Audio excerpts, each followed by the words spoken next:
JD Cap 26 here, just do tips, repairs, and hobbies. And here we have our porch deck garden. And I'll show you each one. Zoom in. And that is a cherry tomato plant. And when that grows, it grows all over here.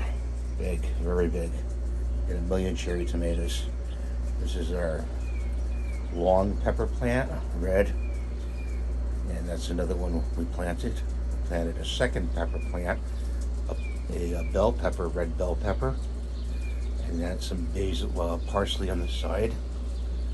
And we planted an eggplant. And these are all like 14-inch buckets that we planted them in.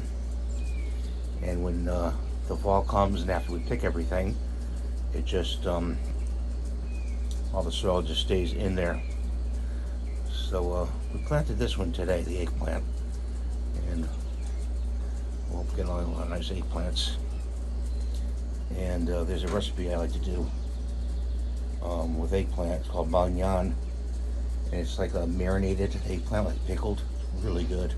I have to look up the recipe if I can find it.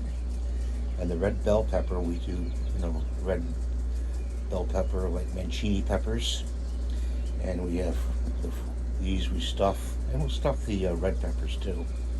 And the cherry tomatoes we just put in salad, and you can make a cherry tomato sauce too. So that's what's going on today. I hope you guys are having a good day. Thanks for watching, and please rate and subscribe.